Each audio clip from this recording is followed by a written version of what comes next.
I know you want to get into a little bit, which is MMT and modern monetary theory, and how that ties into actually a lot of the Trump's administration's plans and the importance of the Treasury going forward. And so I think Trump is, whether he knows it or not, is a bit of a believer in this philosophy. And he wants to see low rates. He doesn't believe that's going to be hyperinflationary because, as I said, most MMTers see energy as a key driver of inflation. They want to do drill, baby, drill and oil production and keep oil prices very low. This is Besant's 333 plan. Mel Mattison is a writer, investor, and fintech executive with 25 plus years in U.S. financial infrastructure, a former CEO of 3 broker-dealers. He brings deep expertise in private equity and macroeconomics. He's the author of Quaz, a financial thriller exploring the future of quantum AI, central banking, and blockchain. What's happening is we're moving into an ascendancy of Treasury. We had the same thing happen during World War II, where I think we're going into a period where the Treasury, for national defense issue reasons, such as supply chains dependent on our number one political and military adversary, China, is saying we need to do certain things from an economic perspective. What will this look like this time around? So I think it's going to happen, but it's going to happen in a sly, backdoor type manner where the Treasury begins doing things like increasing Treasury buybacks to control the yield curve that, in the past were almost unthinkable. Hey guys, welcome back to Less Noise, More Signal. And welcome Mel to the show. Thank you for having me. I'm very happy to be here. Yeah, it's very cool to have you here with us today. It's amazing. Yeah, I've read a few things about you and your stuff that you were sort of writing about as well. And it's so interesting, like the takes that you have. And then at the same time, you and me, we have also been like DMing a little bit and just thinking that I need to get you on to talk about all these big picture stuff about all the big picture stuff that's going on. So I feel like you have a great view on this. So if you could quickly introduce yourself and then also tell the audience on your X, I read that you had like this financial philosopher title there. So what do you mean by this, and what benefit is that for you to call yourself a financial philosopher, so to say? Okay, no, that sounds good. Well, for me personally, my background is mostly in actual financial services as a practitioner, working for large asset managers like Russell Investments on Seattle, working for multi-billion-dollar, registered investment advisors in the United States that manage portfolios. I've spent time as the CEO of 3 different FINRA, SEC registered broker dealers that focus mainly in the private equity space. Have an MBA in finance, corporate and investment finance from Duke University. So a lot of my background is just, nuts and bolts of how money moves in the United States, what happens in the plumbing with everything from fund structures to, private investments, alternatives, commodities, different things like that. I put financial philosopher on there because before I was a quote unquote finance guy, I was really more into some of the bigger issues of life in my younger days. And I majored in philosophy as an undergraduate. I studied a lot, of everything from the ancients, the medieval philosophers, modern philosophers, especially Americans. And as I matured in my 20s and realized like this philosophy thing's not that great for a job. I had some entrepreneurial activities. I did an import-export business from Central America and the United States for a few years. And then it was in my mid-20s around 2004, so about 21 years ago, when I got my first job in finance at a broker-dealer out on the West Coast, a venture capital funded firm that was later sold in 2019 to Goldman Sachs for about $750 million. And, I wasn't at that firm the whole time, but I started there for a few years, went back to business school, and then, went to Russell Investments, as I mentioned, and did more things in the private equity space. So my background really is a mix of, the theoretical as well as the practical. And although I studied philosophy as an undergraduate, what happened as I got into finance was I got more interested in financial history, the really big structure of how our monetary and economic world is set up, you know, what happened, not just, post Bretton Woods, but how did this start going all the way back to, say, 1694, the founding of the Bank of England, the central banking kind of movement that took over Western Europe and then came to the United States, and eventually the whole world. What's that all about? How does it all work? And so I try to, mix all of this together to create, interesting thoughts on the markets that I express on Twitter and different podcasts and elsewhere. I've also written a book. It's a financial thriller, so it's fictional. It's called Quaz. Quantum Oz is kind of what it stands for. It's about the blockchain, corrupt central bankers, kind of a plot to take down the U.S. dollar as reserve currency, replace it with kind of a gold and silver-backed digital coin, kind of all orchestrated out of the Bank for International Settlements in Basel, Switzerland.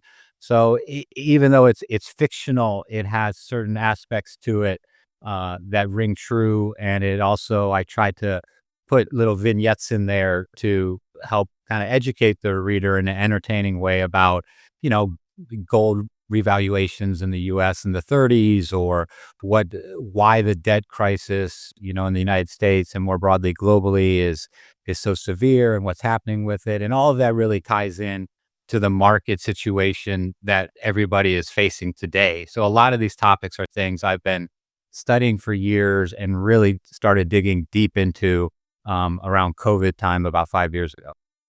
Okay, I see. Yeah, it's an interesting approach that you're taking, or that you have taken with the book. Sounds really interesting, and I definitely still have to check this out in more detail, and encourage everyone to read it as well.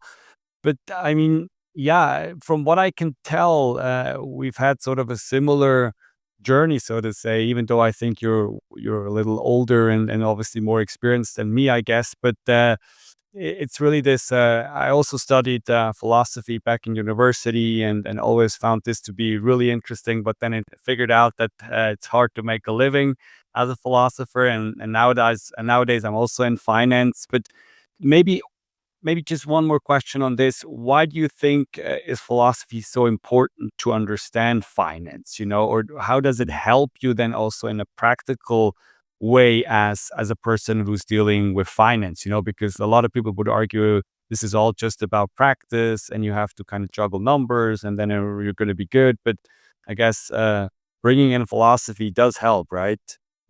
Yeah, I think it does, because it helps to bring things back a little bit to certain first principles that might be embedded in the system that aren't readily aware or not readily apparent to the casual viewer of it, because sometimes people can get so into the minutia of what's going on, and things get built on top of one another over the years and over the centuries that kind of divorce what the practical reality has become from what the initial kind of philosophical underpinnings of it were.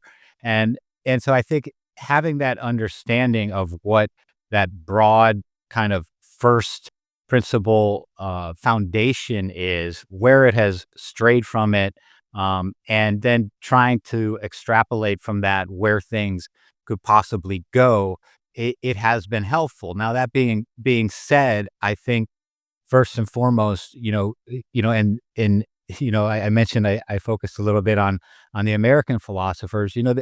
There was a long tradition, really, of being kind of almost post-rational. Just because you're into philosophy doesn't mean you have to be a super hyper theoretical type thinker. You can also understand the practical demands of life, the practical nature of the human condition, how that comes into things. And then, looking at even, in the more modern times, while I was at Duke, I studied with and worked a little bit with a guy, Dan Ariely, who's a PhD who really made his name from behavioral finance. He wrote a book called Predictably Irrational that just kind of, a lot of modern economic theory is really based around this kind of rational consumer, rational decision making that doesn't really play out in the real world. So it's not so much that as a financial philosopher, I look back on the orthodox economic philosophies and think, okay, now because I understand these, I can extrapolate what's really going to happen. It's more, I'm able to poke holes in all of these theoretical underpinnings that are often in these economic textbooks. So I'm actually kind of an anti-theoretical philosopher, if there is such a thing, where my philosophy is kind of anti-philosophy. It's that, the human nature elements, the practical elements, even people's personalities tend to play into things to a much greater degree than the standard economic textbooks would have one believe. And so I think that also helps in kind of sorting out all of the chaos and craziness that kind of surrounds the financial world. Mm.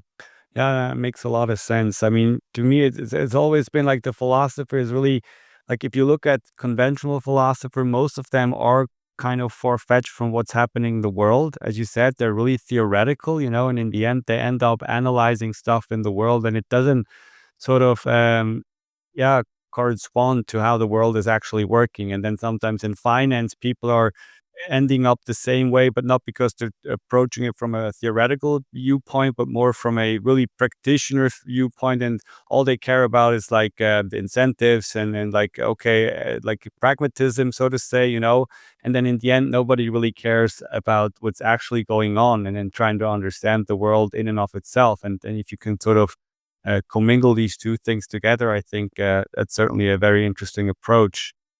I When we come back to Quas, the novel or the book that you've written, I mean, I don't want to let the cat out of the bag, but I mean, or anticipate anything, but how is the book going to end? Is it like, what's the ending to the book? Is there at the end this huge financial collapse, or what are you sort of anticipating also? Because I believe you're trying to mirror also what could potentially happen in the real world, right? So can you fill us in?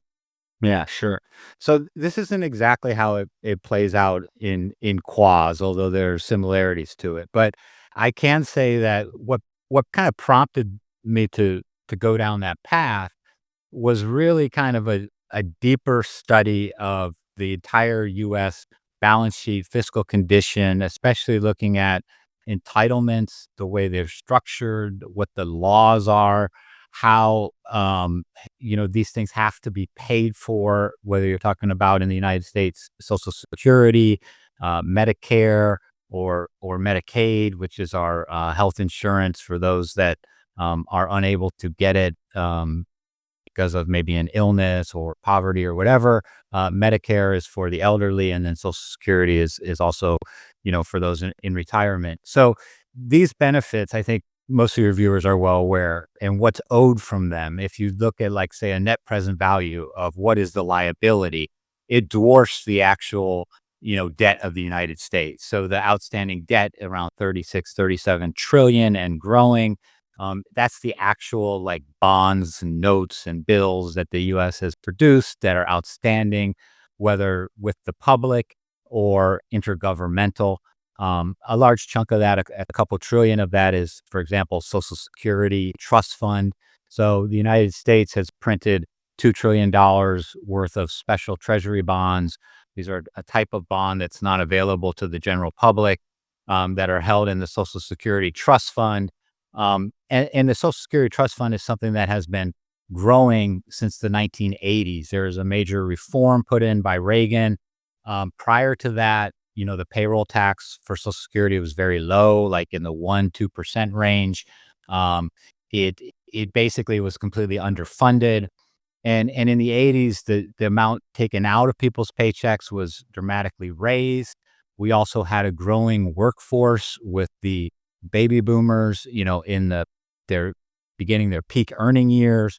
And so for a number of decades, we have had more money coming into our Social Security system than we're paying out. And that stopped in 2020, where the Social Security Trust Fund was on kind of this growing arc that peaked and hit the apex of its parabola, if you will, about 5 years ago, and is now being drawn down. And so the thing that's been happening coinciding with this is just a dramatic increase in the cost of healthcare in the United States. And so, given Medicare, given that baby boomers who have been for decades throwing money into the government, into Social Security, into this trust fund, which the Treasury actually uses that money and spends it, and then just deposits these special bonds into the Social Security account, now are drawing down that account. It's going to hit zero sometime in the next 5 to 7 years.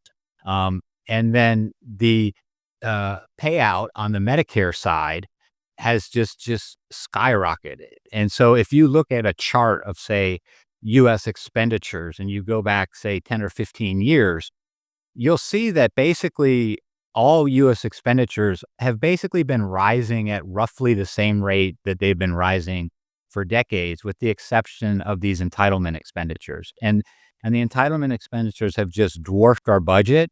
And with the increase in interest rates in 2022, interest expense has risen dramatically. And so this is really kind of the crux of the problem, is that there is no way to balance the budget or to significantly cut spending in any meaningful way, given the entitlements and the debt situation.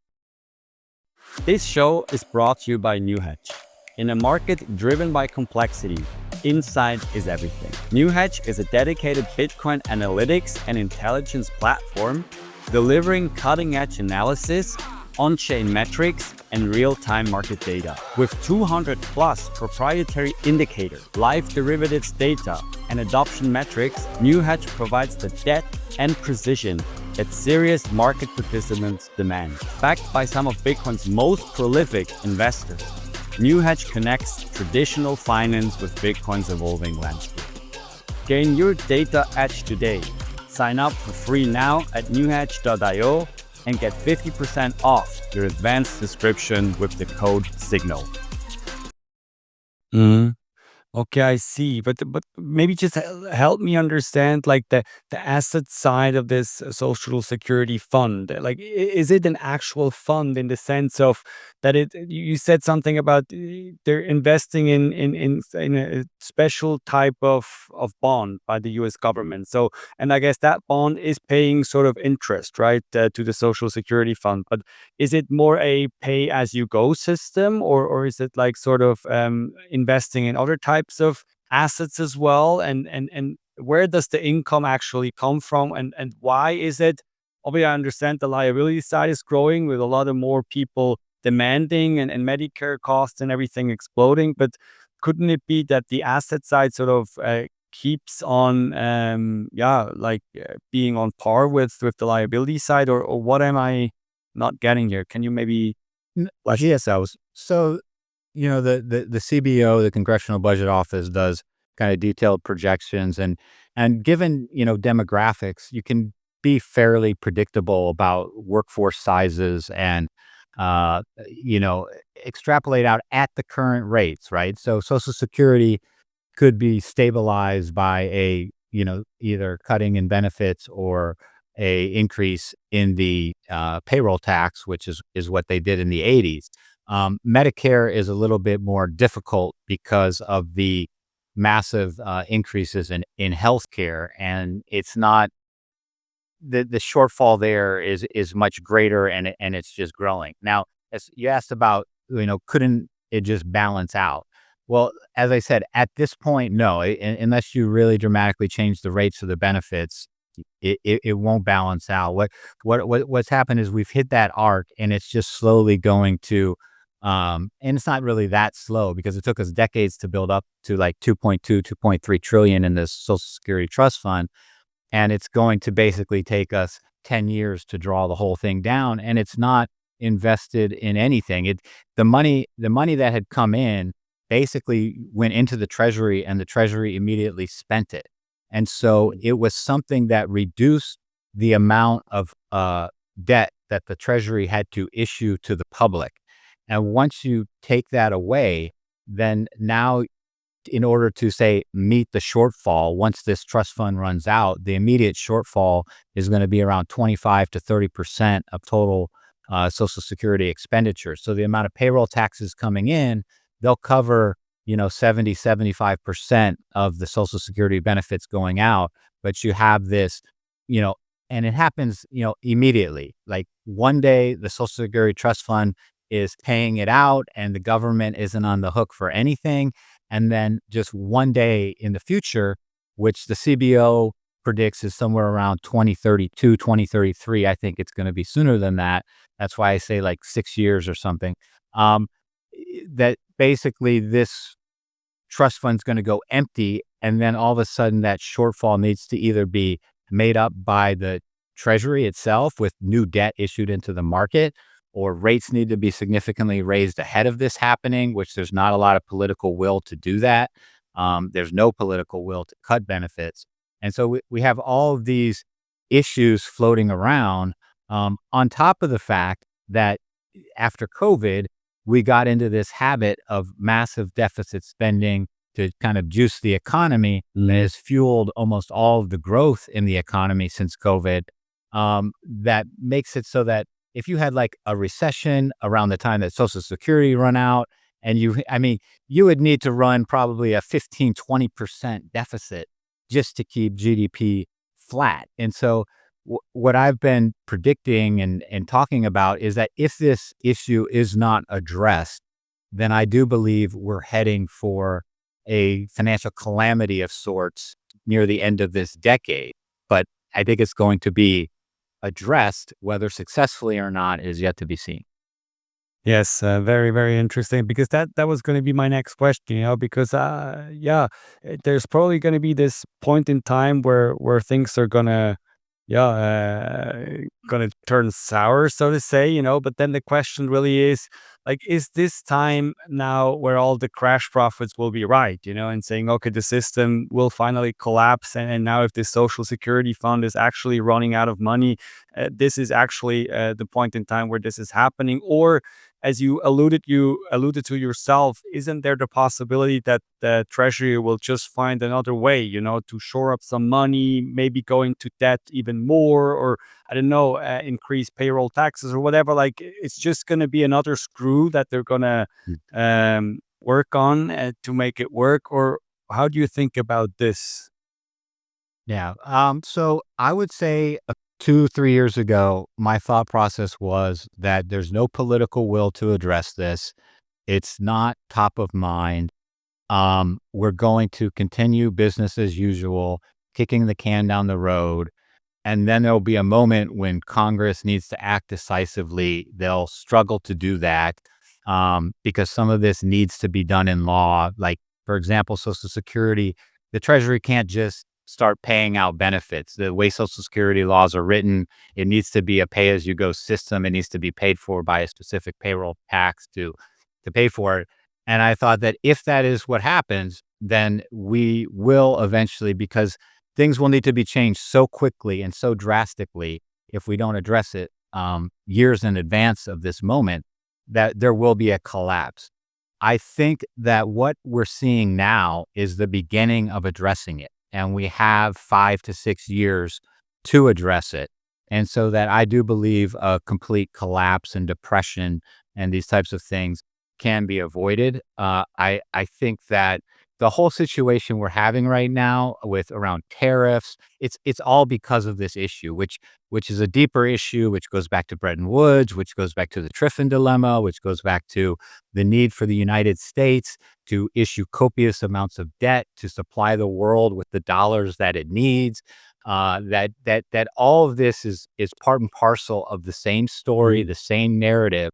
And the reason it's becoming front and center now, yes, Trump issued these tariffs, but those tariffs are a direct result of the acknowledgement by the administration that this system is leading us to this collapse point. And if it's not addressed in some way over the next 5 to 6 years, that's the situation we're heading into. And I think, the sooner that this gets on people's radars, the better. And I think that this people will look back at this whole tariff turmoil thing as one of the best things that's ever happened for the world economically, because it's forcing investment managers, policymakers around the world to take a look at the financial underpinnings of the modern monetary system and acknowledge that these deep flaws that were inherent from the very beginning in 1944 are now rearing their ugly head, and they have to be addressed, or the consequences will be dire, which no one wants. Yeah.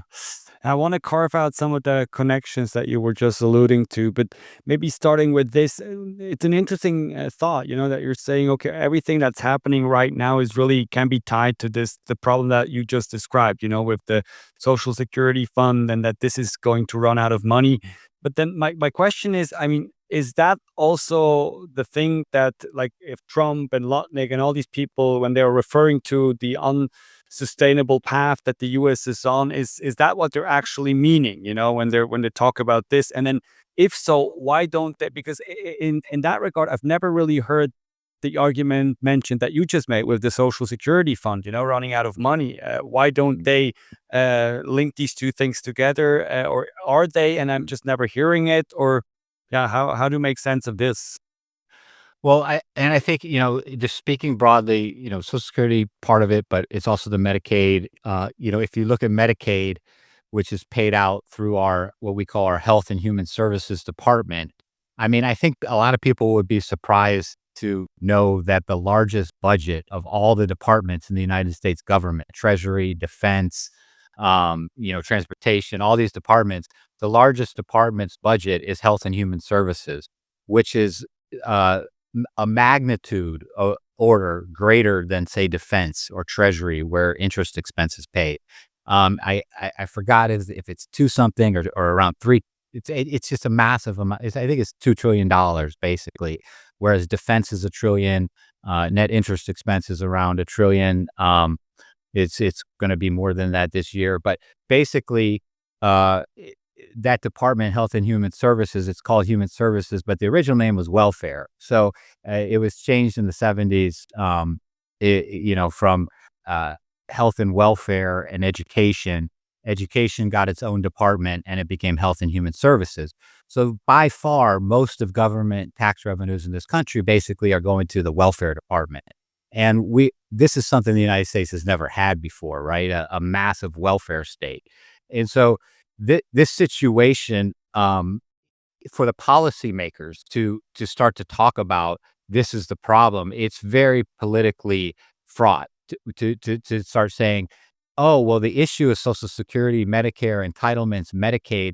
Once you start talking about those things, whichever side does it, the other side is going to seize upon that and say, see, the Republicans want to cut your benefits. Or if the Democrats bring it up, see, the Democrats want to cut your entitlements. And so the issue needs to be addressed. This is the primary driver of the unsustainability of the debt, is the entitlement obligations, but they don't want to say that out loud.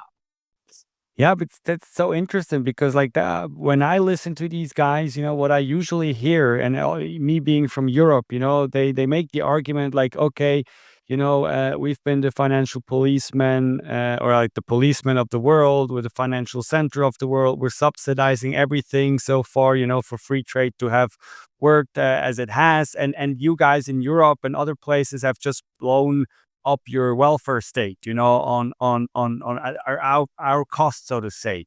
And you're now telling me, look, what I'm hearing, if they make this sort of argument, is like, okay, they haven't done it, and that's also something that Europeans usually think when they think of US people, like, you don't have a welfare state, it's just not as developed as over here. But now you're also sort of telling me, well, this is a charade, and it's not actually true, because there's lots of entitlements and lots of benefits, and a lot of, like, there is a welfare state in the US. So how can we square these two sort of perspectives, that seem to be at odds here? Yeah, and it's not just an entitlement kind of welfare state. It's also a corporate, military, industrial welfare state, and that's just evidenced by the growth of government expenditures as a percentage of GDP. call it 7 trillion out of, 30 trillion, 24% of GDP and growing. And when Scott Bessent talks about he wants to reprivatize the economy, this is what he's talking about. That's code for I want to bring down the welfare state. The corporate welfare state, the poverty welfare state, the elderly welfare state, however you want to call it. What it is it's economic activity being driven front and center by the United States government. Now, sure, we might not have all of the benefits that might be in place in Europe, but we also have a much lower tax structure. So if you were to adjust like benefits relative to tax structure, we would probably be on par as far as, welfare states between US and Europe. And to be clear, this is not a problem that only the United States has. This is a problem that France has, that Italy has, that Spain has, that the UK has, that Japan has, and in many cases has worse than the United States. The only major economy in Europe that doesn't have massive debt to GDP is basically Germany. All the other major economies, and when you look at China and you look at the provincial debt, you look at the household debt, you look at the real estate related debt. So this is really a global issue, and that's where I actually see the most hope for avoiding a collapse. Is where this is not something where the U.S. is alone on a boat somewhere with this massive problem, and everybody else is like cruising around in their yachts and everything's great. Everybody's kind of in this same boat, and everybody needs a solution to it. And we live in a world backed by fiat currencies, so there's no reason why we cannot come up with a solution. The key is that there's an illusionary effect. There's a alchemical effect of central banking, of currency creation, of money. These are things that, Bitcoin cuts through, gold cuts through, and to break that spell, it almost begins to deflate away the belief aspect of money. Now we're kind of getting into financial philosophy a little bit, but this is really at the core. And so the trick is, how do you completely rejigger this entire system, which is completely fiat and illusionary based, which is totally possible to do with the swipe of a wand? How do you do that without then ending the charade of money, of interest rates, of everything? And so it needs to be done in essentially a duplicitous way. It needs to be done in a way that keeps up the effect, and while behind the scenes is operating within the rational, realistic potential of these central bankers, of these financial planners around the world. So this is really what I think is happening, and I think that is why there is the potential for this great calamity, crash, depression 2.0 to be avoided. But it's going to be tricky. I think it's going to take years to play out. I think there's going to be upswings and downswings. Maybe Trump pressed on the gas too much with the tariffs, thinking this could be fixed right away. But what the benefit of it is the conversation starter, and that the economic realities are going to force rollbacks of this because the system's not ready to completely self-correct in 6 months. But the process is beginning. Yeah. Very interesting. I want to talk about these levers, that one can pull, or that we can pull to sort of deflate this charade wealth and try to avoid an ultimate calamity. But maybe first, I want to go back to something you said earlier, and you linked this entire problem that we now described, with these with tariffs, with the Triffin dilemma, with these sort of terms, and eventually with the entire system that we've been in. And I guess it's like it's a system it's been a pre-Bretton Woods system, then a Bretton Woods system, then maybe a post-Bretton Woods that nobody really knows. It was never really coined this way, and now we're speaking about a new post-Bretton Woods system that might be put in place. So if you could maybe, lay out this financial history for us again. How are these things connected, and how did we end up in that situation because of the systems we had so far?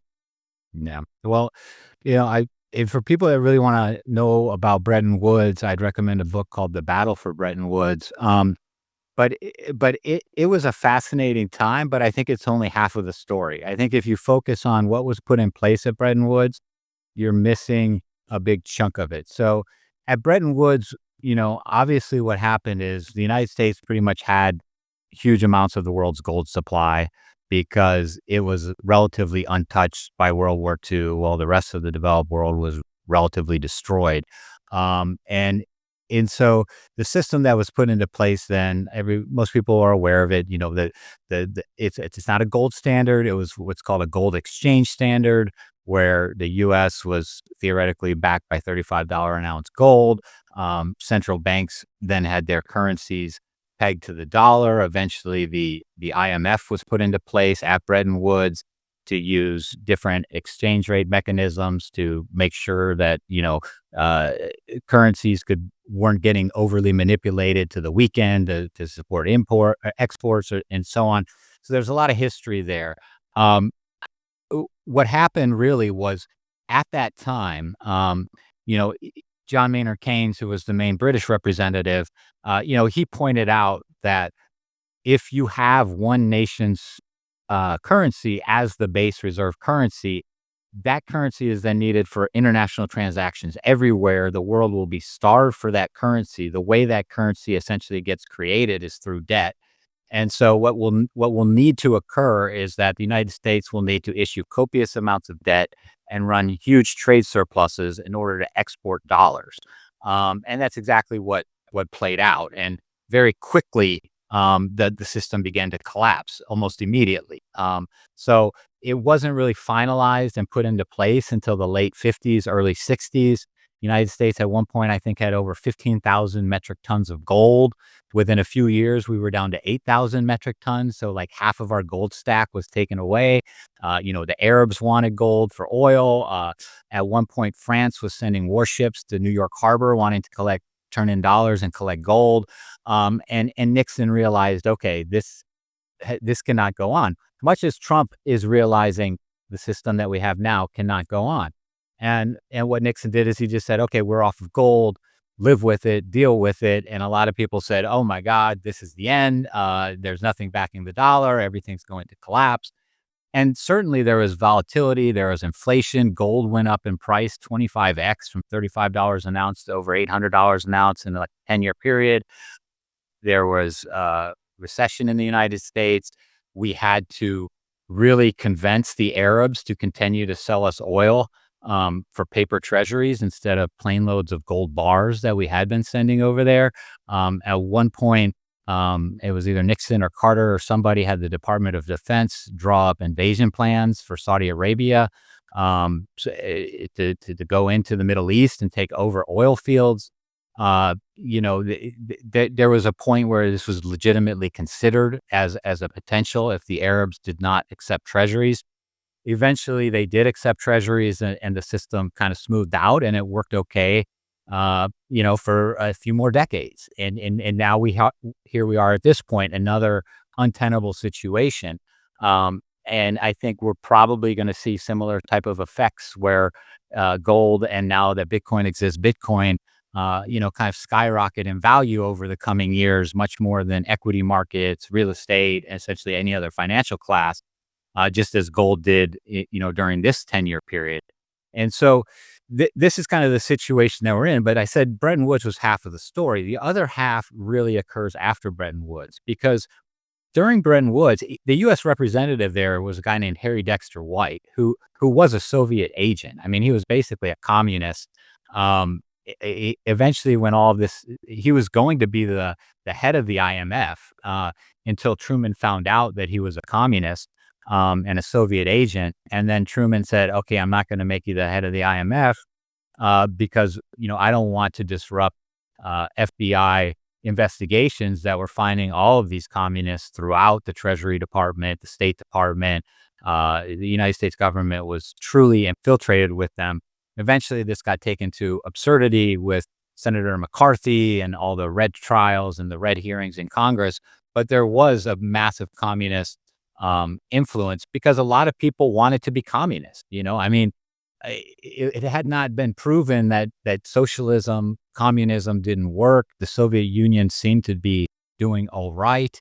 In Europe post-war, a lot of places, whether you're talking about Greece or Turkey, or Italy, really, West Germany, really had this desire to be socialist following the war because things were just so bad. They were worse after the war than they were during the war. That's what also a lot of people don't understand.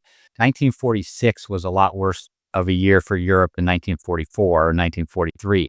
1 in 3 German babies died before they reached the age of 1 during this immediate post-war period. In Berlin, they in this fall they would start just digging mass graves for all the people that they knew were going to starve to death and die of cold weather during the winter. And the winter of 46, 47 was a very bad winter. And so Europe was in this desperate situation. They wanted to help, and a lot of people said, "Well, let's go the socialist route." And the United States and the State Department said, "You know what? We can't let this happen. We just fought a war so that Europe wouldn't be dominated by a totalitarian regime.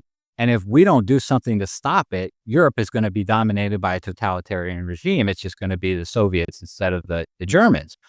And so what was created was what was known as the Marshall Plan or the Economic Recovery Plan, which was a massive, translated into today's GDP, $1 trillion plus stimulus plan for Western Europe from the United States government. So this was where the modern world order was put into place. And a lot of people in the US were against this. They're like, we're putting in eventually what would become NATO. We're giving Western Europe military guarantees. We're essentially propping up all of these economies by flooding them with dollars.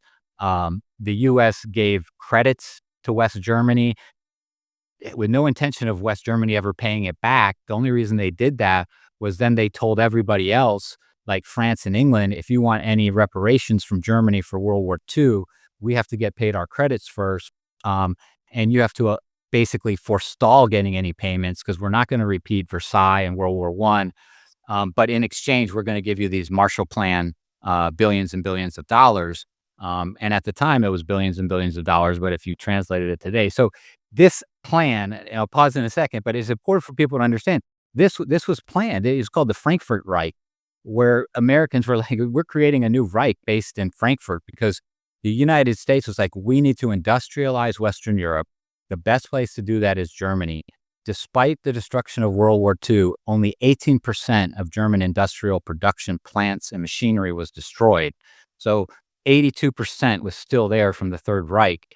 And essentially, we created the German industrial powerhouse, and that became the bulwark against the expansion of the Soviet Union, all of this U.S. money and industrial support.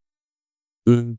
Wow. Yeah, it's a lot of history, and it's very interesting. But I mean, where is the connection to today's system? I mean, like, are you telling me that if I sum this up, like there was lots of destruction after World War II. Europe was in shambles and it had to be rebuilt. And obviously, then along came the U.S. and they provided, like as you said, the Marshall Plan. With that, obviously, they also rolled out the dollar, so to say, and like U.S. debt then grew in size. And in the end, it wasn't so much that the U.S. forced the U.S. dollar on the world, but it was actually what was needed at that time because the world was just destroyed, and then somebody had to rebuild it. So my question is sort of, today we are in this dollar standard still, the post Bretton Woods in the fiat system. Everybody is complaining about it. Some people are always saying that the U.S. forced it on us. They wanted to be the dominant world power. But now, as far as I'm understanding you, you're also telling me, well, it wasn't that easy. It was sort of naturally grown through these treaties that were figured out, and in the end, it just made sense that the U.S. started rebuilding the entire world, and it happens to be with the U.S. dollar because it's their currency. Or make sense of this for us as well. Yeah, well, I think what this is how we get to the point today is that U.S. policymakers actually consciously made this choice to essentially develop manufacturing around the world and to increase United States debt and U.S. dollar supply because that was what the world needed. and it needed it for a much longer period than was originally envisioned. But that period of the world needing it is now over. And so this whole system that was put into place to supply US debt, US dollars, and drive manufacturing growth around the world. I mean, if you look, this wasn't just done in Europe, it was also done in Japan. And then when China was admitted into the World Trade Organization, it was done in China. So what the imbalances were just so huge in 1945. It's hard for us to imagine how dominant the United States of America was 80 years ago. We were 50% of world GDP. We had, huge percentage of the world's gold. We were over 50% of world manufacturing. We dwarfed what China now manufactures is nothing compared to what the United States manufactured as a share of global manufacturing in 1945. And so we had this. Besson says China has the most imbalanced economy, he's ever seen. Well, actually, he's a financial historian. He should understand the US economy was even more imbalanced in 1945 because we were just this production powerhouse and the only one left standing. And so what we had to do is say, whoa, whoa, whoa. We need to decrease our manufacturing, decrease our industrialization, and we need to provide the world with dollars so they can increase their industrialization and manufacturing. Well, we did the job so well that we got ourselves into this situation, and now this situation needs to rectify it. And this is going to have ramifications through the financial markets. It's going to begin to remove a little bit of the monetary premium that, say, the S&P 500 and the NASDAQ have, that U.S. Treasury bills and bonds and notes have, U.S. real estate has, the U.S. dollar has. So all of these things are, this whole system is needing a reboot, a rewire that does not incent and have at its core U.S. debt printing and international manufacturing. And so this is going to take time. But again, as I said, because of the nature of our financial system, which is based globally around these fiat currencies, and because so many major countries are essentially in the same boat and we're all interconnected in many ways, I think it's in everyone's best interest to find a path through this without leading to World War III or depression. Is that possible? I'm not saying it's not. I think it's not the probable case, though. Mm. Yes, okay, I understand. No, that's a great way to put it. I mean, yeah, as I said, everyone is talking about that now is the time when a new post Bretton Woods system or monetary system is actually emerging, and it was sort of now Trump that initiated this, but he's just sort of a symptom. Obviously, the system itself is trying to make its way, and it needs to happen at some point in time, and now is the time.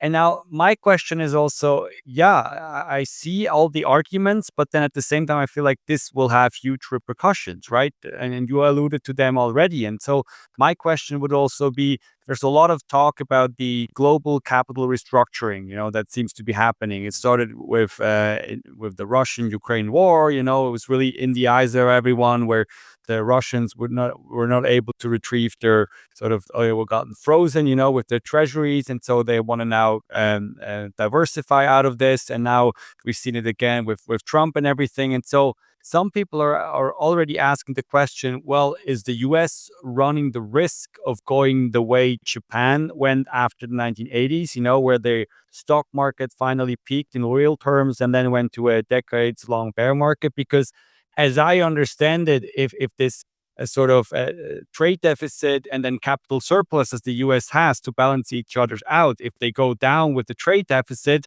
obviously their capital surplus has to go down as well. And this also means that not that much money will be recycled back into the US and into the financial markets. And so that could be huge, because so far the S&P 500 has been the world's global piggy bank, and I think it's the US de facto pension plan as well. And so if that were to reverse, like meaningfully, it could have huge consequences. And so is this actually happening, or what are your thoughts there?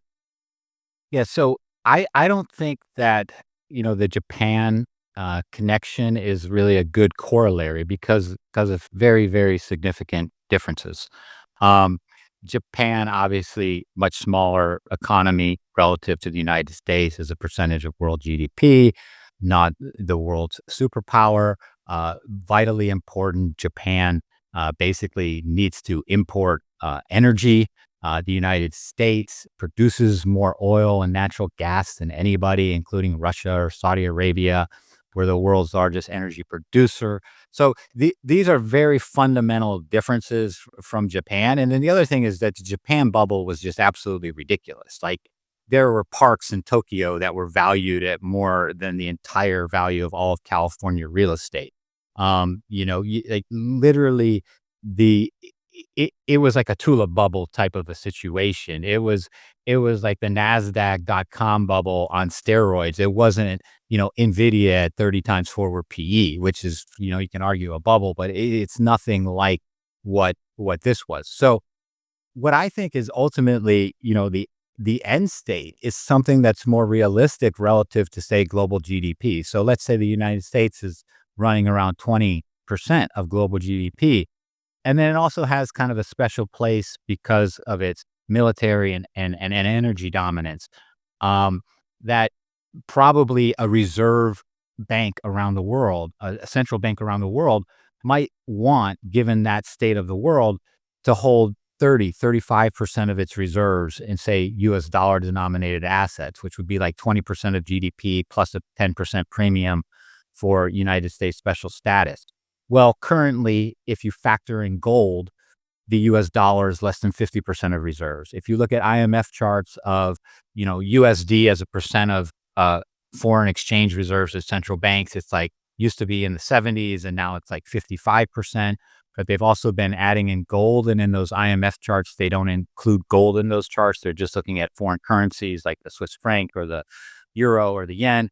And if you add in gold, it's less than 50. So do we need to go down another 15 or 20%, which is what we've done in the last 10 or 15 years? Yeah, we probably do. We need to find places to stick all of these Treasury obligations that are going to be created. Are we working on that? Yes, we are. The stablecoin bill, removing the strategic leverage ratio from Treasuries, impacting the SLR for banks so that banks can hold more. Where there could we do a gold revaluation? Certainly, that's a possibility. There's all kinds of tricks and rabbits that can be pulled out of the hat. I think what we need is a combination of these tricks and rabbits to be pulled out of the hat, but we also need it combined with incremental but significant and sustained transfer in an orderly fashion of a little more consumption from China and less of China dominating global manufacturing, the way the U.S. reduced its global manufacturing dominance after World War II and increased its consumption. We need to see a little bit more development in places like in the Western Hemisphere, which are extremely natural resource rich. The South America and in Mexico have huge natural resources and relatively small populations compared to, say, Asia or Europe when you look at population density. Brazil is basically an empty country. Now, you don't want to destroy the rainforest, of course, but the size of these land masses that are just undeveloped is huge, and we need to preserve it and do it in a thoughtful way. But there's also a need to exploit some of these resources and to add productivity through AI and different mechanisms. And when you start combining all of this, the central banking rabbits from the hat, the sustained policy changes, the productivity increases from AI, the development of natural resources that are available, and robotics, you start putting all of that together, and you can actually have a relatively optimistic view of the world going forward. And I tend to actually lean that way. I think I'm tempted sometimes to go down the doom and gloom route because it's something. Sometimes I think people kind of sound smarter when that's what they're predicting. But the truth is that hasn't been the best bet. What's been the best bet is been that, will there be volatility? Will there be ups and downs? Will there be dramatic changes? Yes, there will be. but will somehow the system rework itself? Lou Groman has said the game doesn't end, the rules just change. It's not an end game scenario. It's a massive rule change scenario. And so I think we're heading into a massive rule change scenario, and that needs to be handled well and delicately so that it doesn't wind up blowing up into, as I said, World War III or Depression 2.0, which I think you have to have on your bingo card as a possibility. But I don't think that needs to be the base case or the most likely outcome. Mm. Yeah, that's a great way to put it as well. I mean, as I said, this is probably my base case as well. And this is probably what a lot of people are referring to when they're talking about this multipolar world that you're moving into, and then where all of these countries that you now mentioned, will take up the slack and maybe just like balance these imbalances out, that have been so far building up with the US being sort of the world's banker. And then, as you said, China as the production and manufacture powerhouse, and this is all gonna be leveled out hopefully, and then that way it can also sort of go about smoothly, and it doesn't have to end in this outright collapse where the entire world is going back to the Stone Age. But at the same time, I feel like it doesn't solve the things that we were talking about in the beginning, with the huge debt load that's still on our radar, so to say. And maybe can you talk to these rabbits, that these people can still pull out of the hat, because you were referring to some of them, and I heard you say somewhere else that we're heading for record spending, record deficits, and it's all in the data. And maybe if you can flesh this out again and tell us what sort of ways they have to sort of trick people into, believing that this can be upheld, sort of. Yeah. Well, I do think, there's no free lunch and there is a price to be paid. I think the least onerous price to be paid to get us out of this mess is going to be inflation and general developed market currency devaluation. So it might not be extreme devaluation of, say, the dollar to the euro, although there may be some of that, but it's going to be significant devaluation of the dollar to gold, the dollar to commodities, because the way you really bring down this unsustainable debt load, this debt to GDP, is you have to reduce the real value of that debt significantly, and the way you do that is you grow nominal GDP, and you can grow that through real growth, and there'll be some of that, but I think a lot of it's going to come through inflation, and that the CPI numbers that are reported won't reflect all of this inflation. This is the way that they're structured. And because they don't reflect it, that can help keep down things like cost of living adjustments for Social Security. And so Social Security in real terms can be reduced. Some of these issues can begin to be resolved. Maybe Social Security age is going to need to be pushed back a little bit. Maybe the payroll tax is going to need to go up 1%.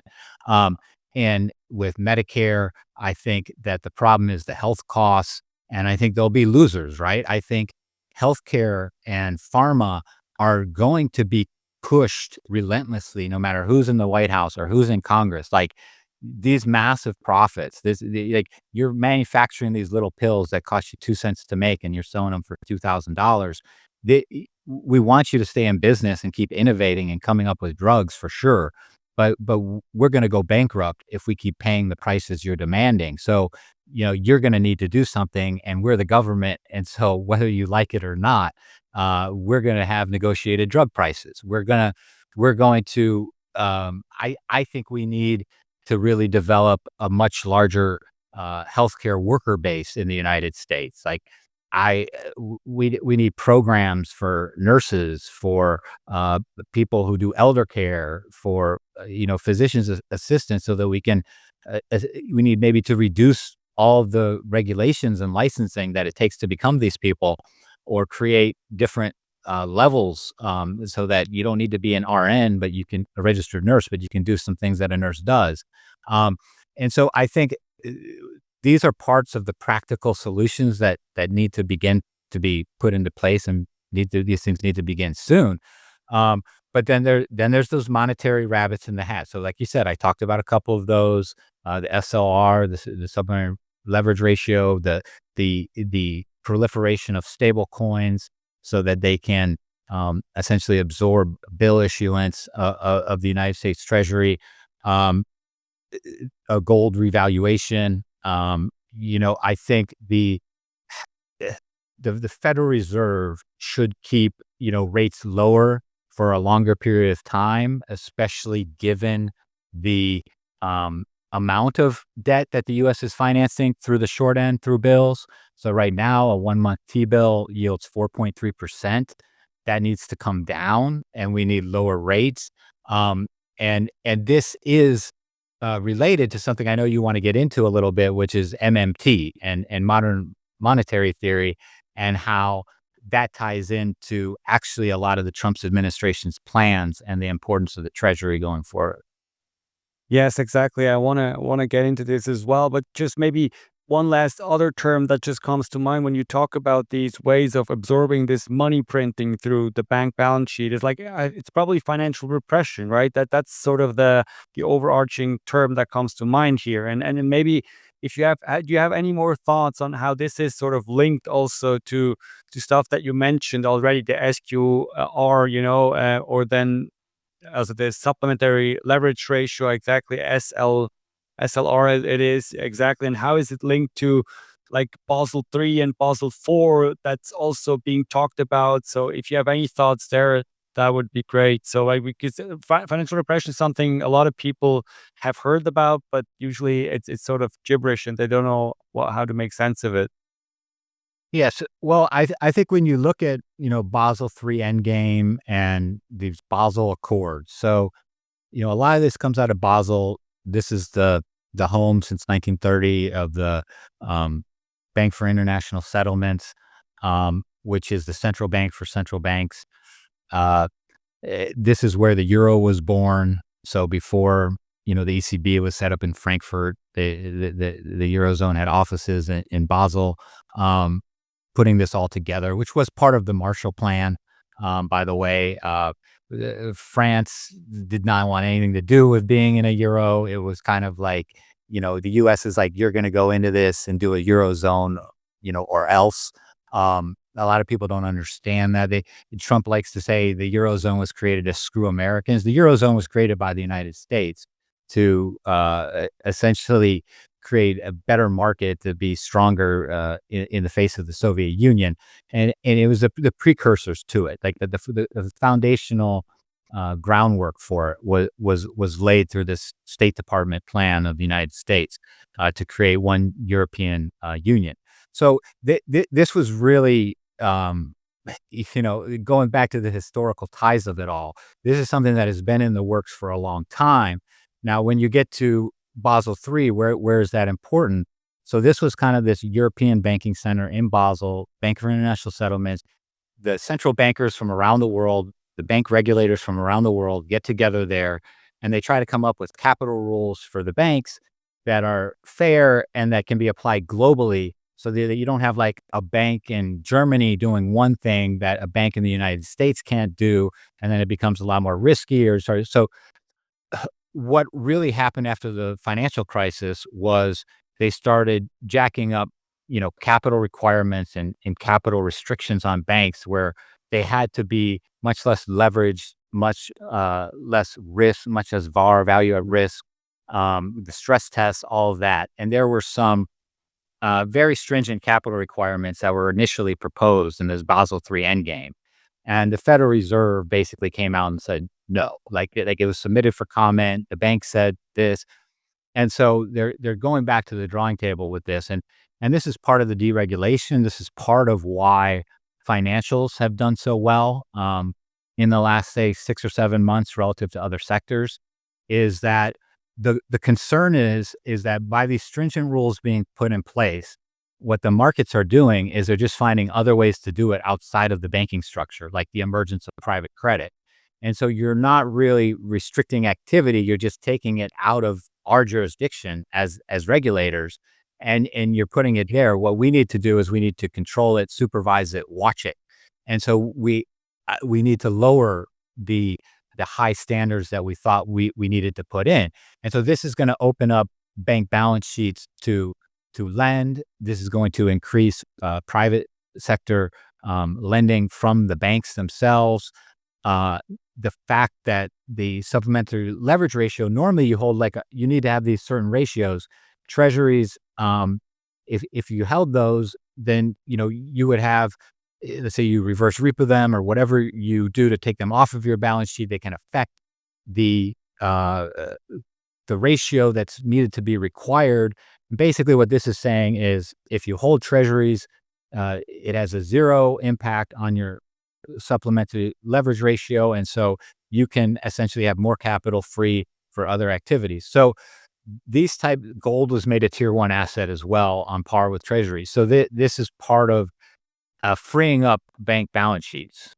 And this is already going on because I assume like Besson does understand this just perfectly, and so I think behind the curtain, these things are already being put in place to really untie the screw, that was sort of tied harder or more tightly, or was tightened too hard after the financial crisis, so to say, and now they want to loosen it again. So is this already happening behind the curtain or under the radar as we speak? Yes, I think it's already happening.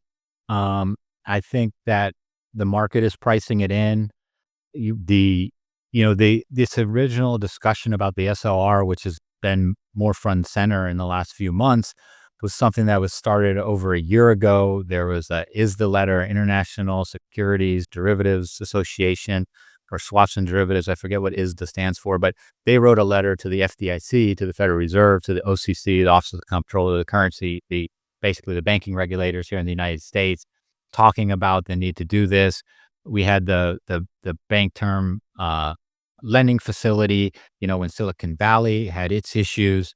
And so, that's another kind of rabbit, is these Federal Reserve special facilities that can be put into place to increase liquidity and produce dollars when needed into the system. So I think a lot of this stuff is, it's there, it's in the ether, it's being talked about. In some cases, it's already being implemented. It's being counted upon to come down the road.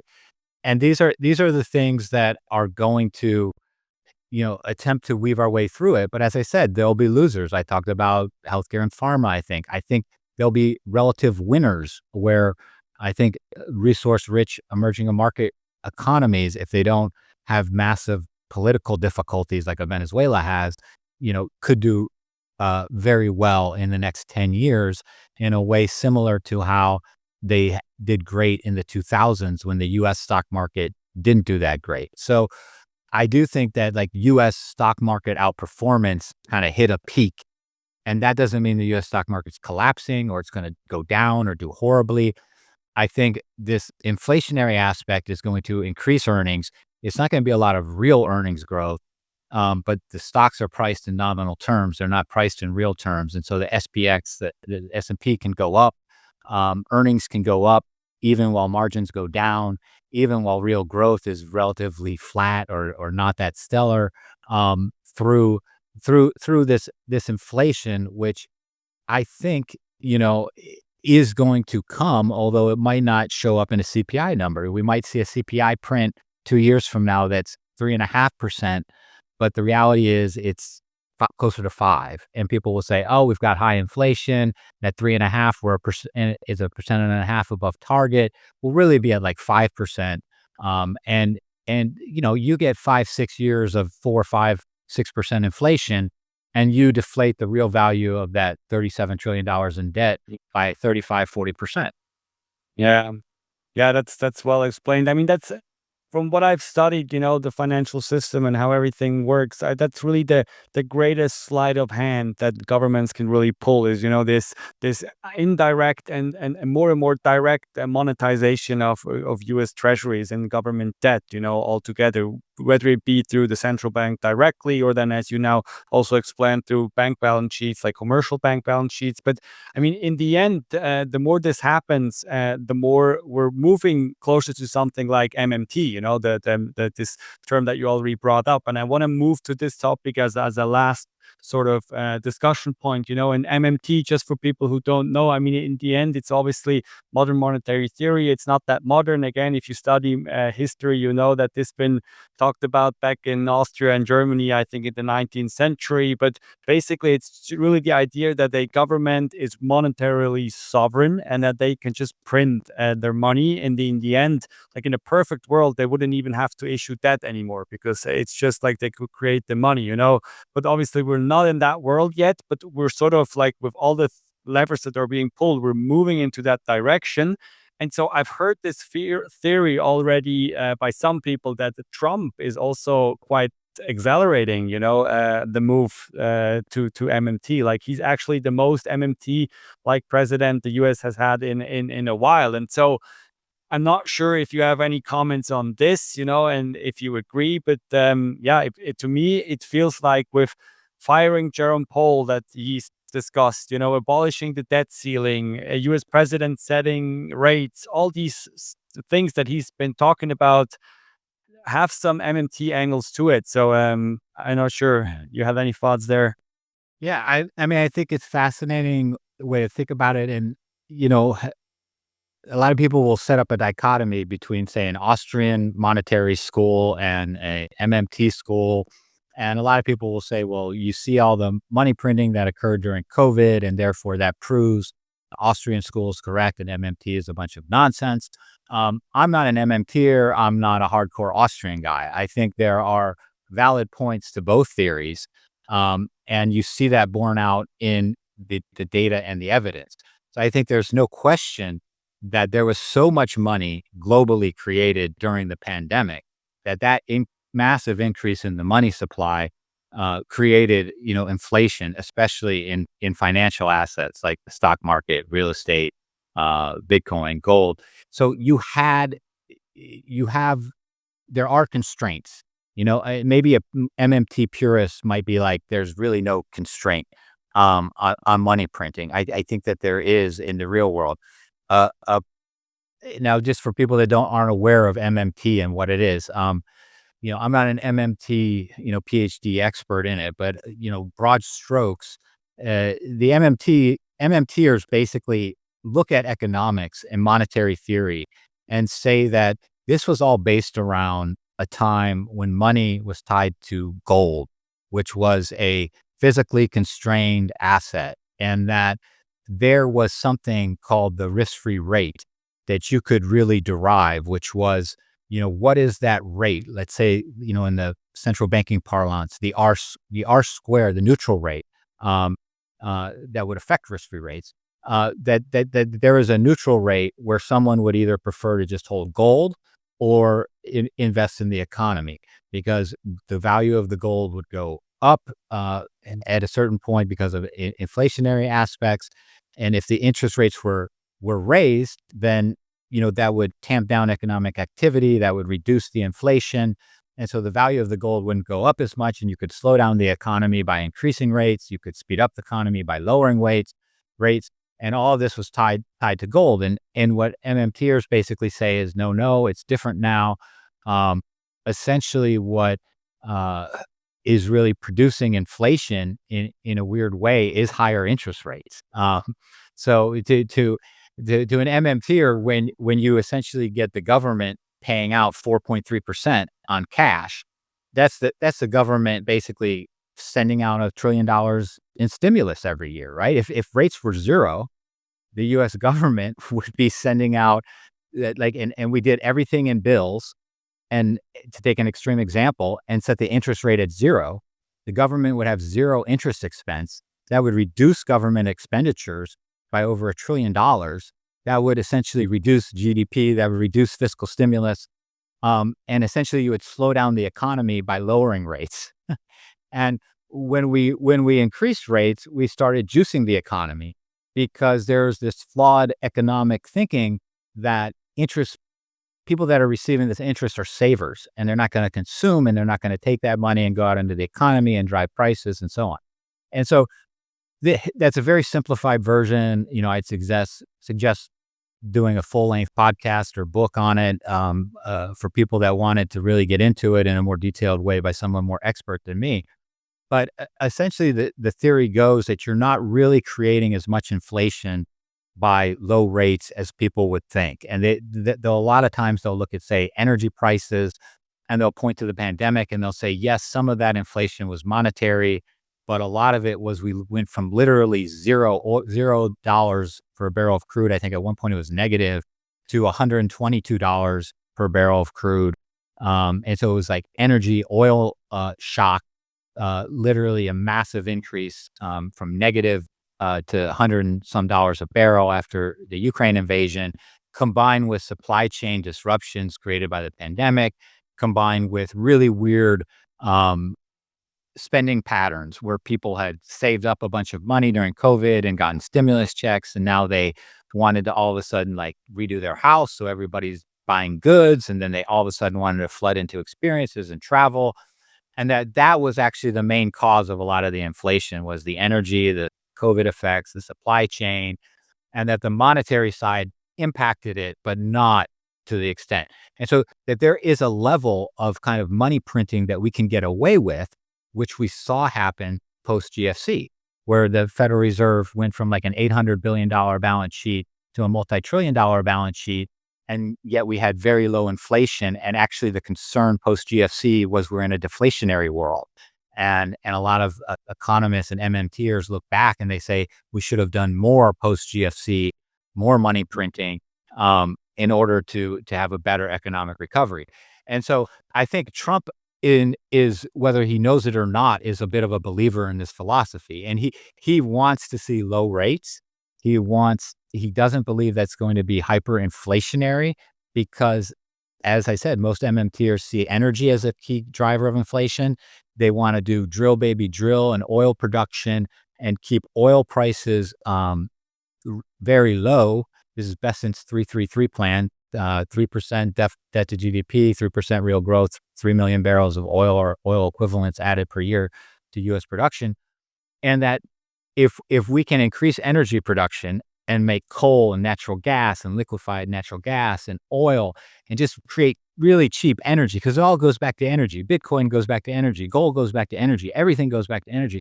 If you can get really, really cheap energy, you can print, to the moon almost. If you can drive down energy to zero, you like in theory, you could print infinity, right? And not get inflation. And so this is a bit of what that process is. And I think what Trump is frustrated by is that the Federal Reserve is still living in this, orthodox world. I think they might be incorporating more of these MMT policies to their thinking than they're willing to admit, because I think once you would have policymakers openly state this, again, similar to, as I said, openly talking about the entitlement problem, if Social Security and Medicare to politicians are what MMT and money printing is to central bankers. It's the dark secret in the closet they don't want to talk about because they know if they do, that sends a signal to the markets that sets off spirals. So it needs to be done duplicitously.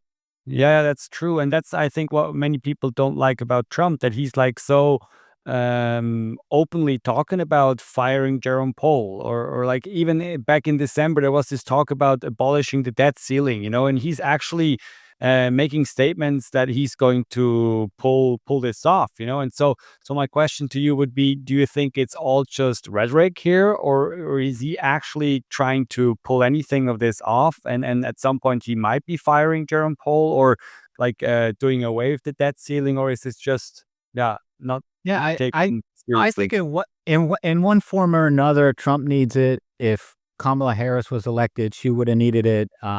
I don't think it matters who's in the White House. I think Xi Jinping and Donald Trump get way too much credit and way too much power attributed to them.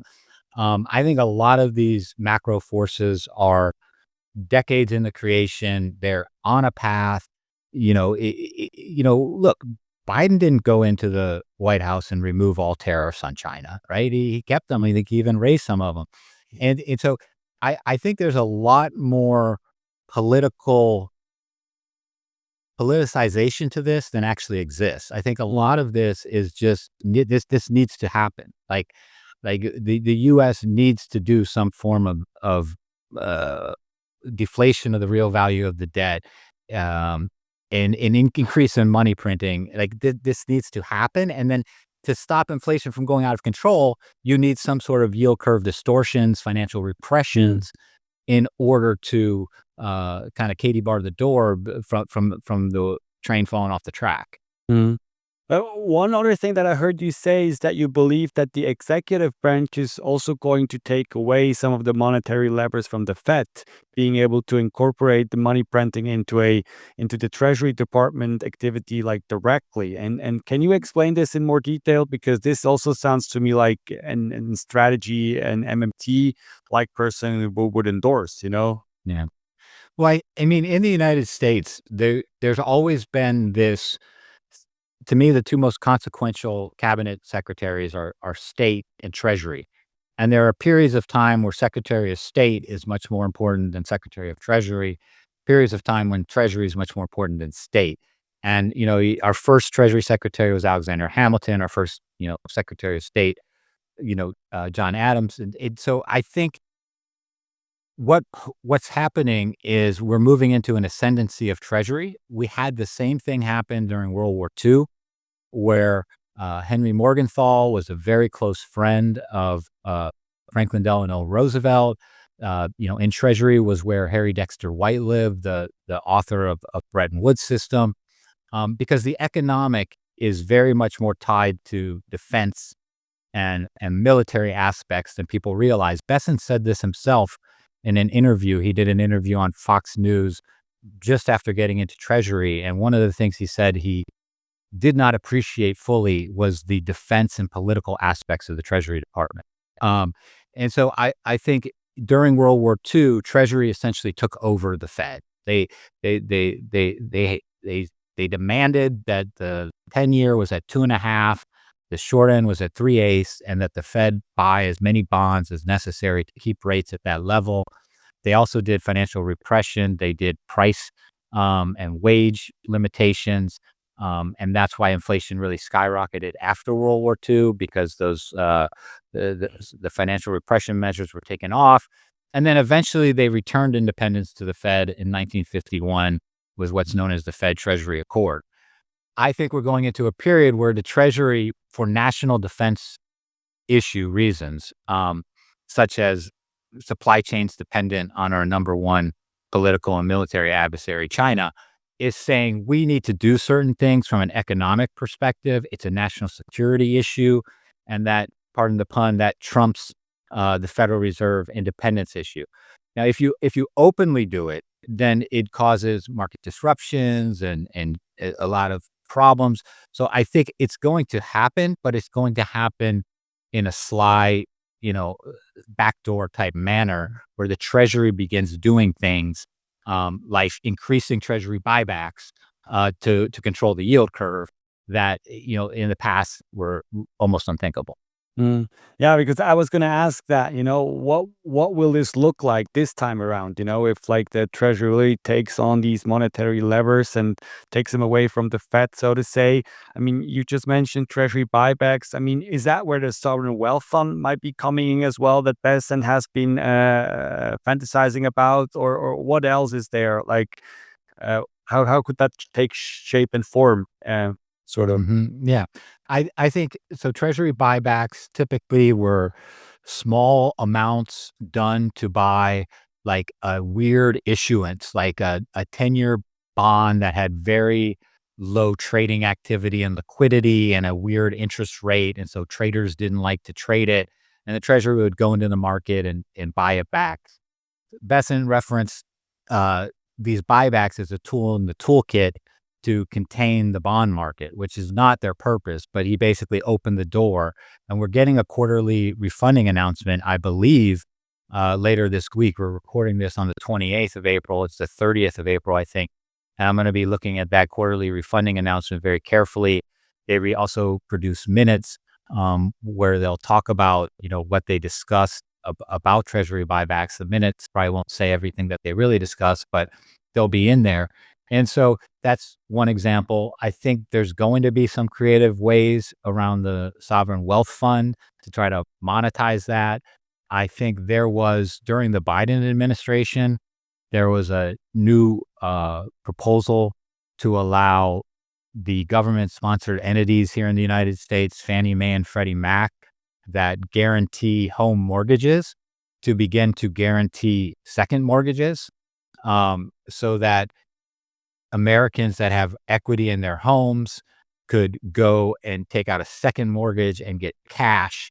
Because I think they really want to lever up the consumer balance sheet, which is actually relatively low right now. Um, you know, people that are struggling in this economy have a very tough balance sheet and debt and stuff like that. But there's a lot of relatively wealthy Americans that have low debt. They have a lot of home equity. Um, they would like to do certain things, but the interest rates are prohibitive now to sort of do a second mortgage or a refi. And so I think expanding special types of loans, like special low interest loans, to essentially lower those interest rates, and they're government sponsored.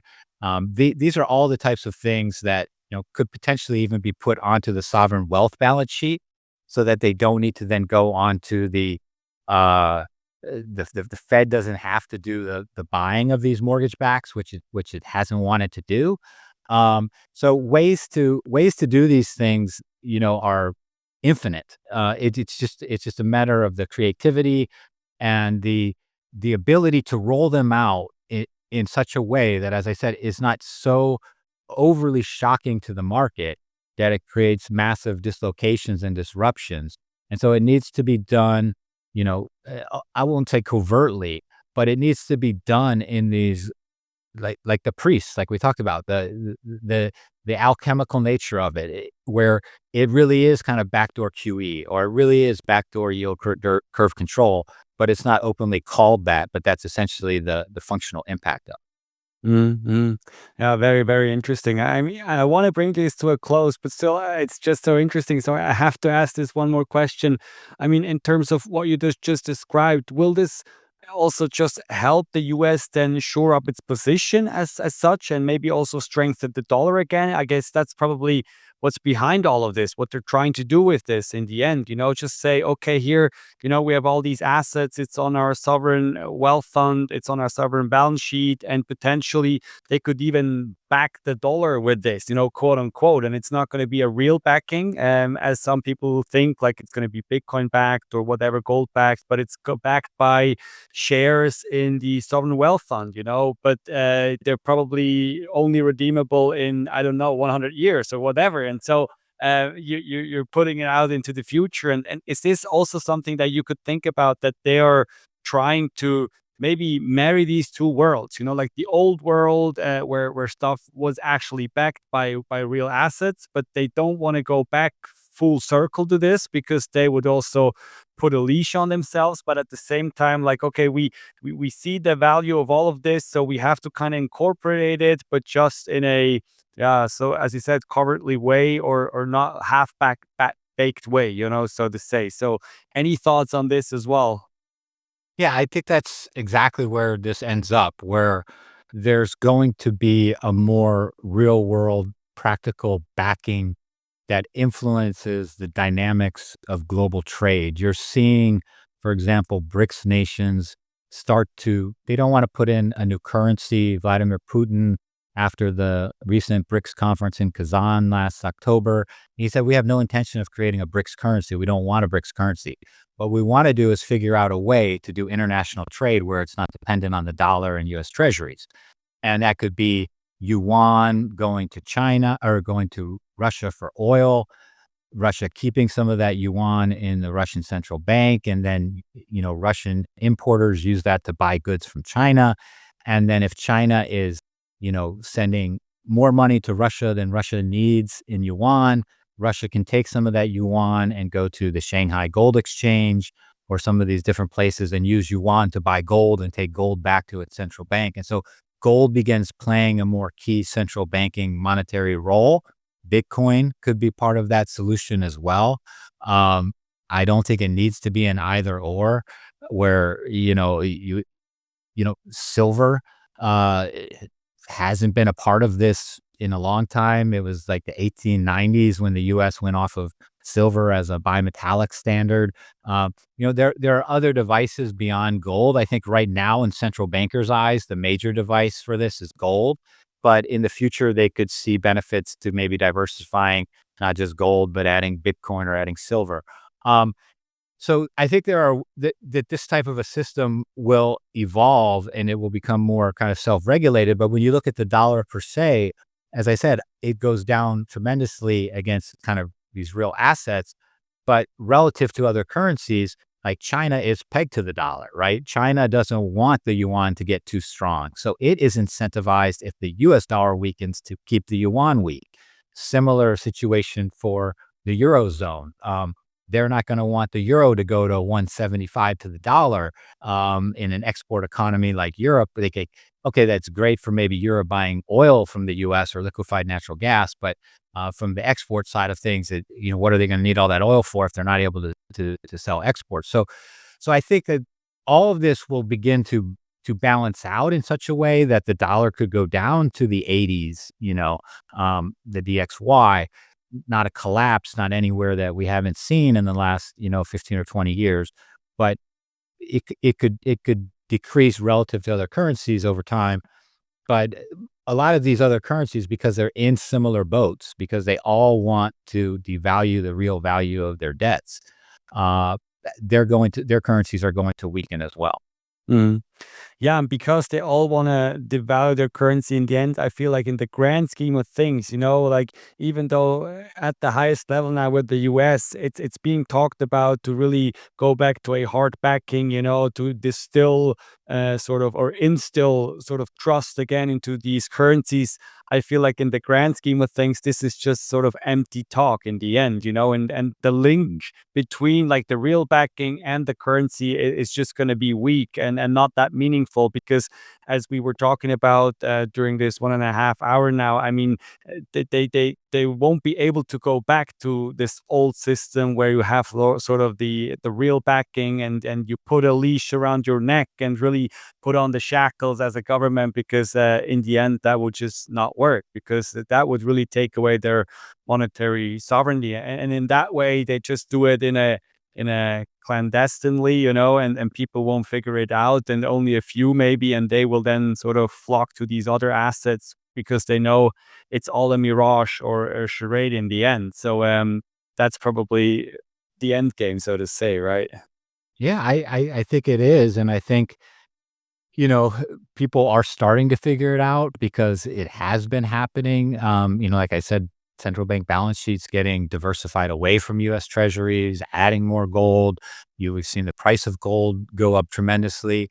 So I think, the markets are starting to figure this out. But if gold goes to 6,000 or 7,000 in the next couple of years, that doesn't necessarily mean the world economy has to collapse, right? So people can figure this out, and you can see very significant rises in gold and Bitcoin, which I think you will see, and that doesn't necessarily mean the economy is collapsing. We could be heading for some real economic growth if it's managed properly. By that I mean like an increase in goods and services produced, because we're seeing a willingness by Germany, which is one of the only major developed countries that doesn't have massive debt to GDP, a willingness for them to expand their balance sheet. We have these, like I said, treasury levers that could be pulled in the United States. China's talking about massive stimulus. We have central banks around the world lowering rates. The Fed eventually will follow. Trump is going to be able to put in his Fed chair a year from now. So all this stuff is coming down the road, and people are starting to see it, and they're making their moves accordingly. They're selling some Mag 7 and buying some, Australian equities or Spanish, and they're buying gold, and they're selling some treasuries. So all this stuff is starting to happen. It just can't happen too quick, too suddenly, too drastic. And that's why when it does start to go too quick, too drastic, you start getting, the Bessents of the world and the Trumps coming out and saying, whoa, whoa, whoa, we're backing off. Yeah, exactly. Don't pull down or pulling back the curtain too fast. Otherwise, everything is going to be exposed. Well, I think, Mel, thanks a lot for doing this. This was excellent. I think people will love it. I surely make sure I link to your book as well in the show notes, as well as your X account. And yeah, if there's anywhere else that people can find you, please let them know. Like, Yeah. Yeah, the book is available wherever books are sold. There's audio, Kindle versions. It, it's distributed by Simon and Schuster, so it's all around Europe as well. And the website is melmattison.com, and the Twitter handle is melmattison1, and Mattison is with 2 T's, Mattison. cool. Great. Mel, have a great one and talk to you hopefully sometime later again. All right, thank you, Pascal. This has been fun. Thank you.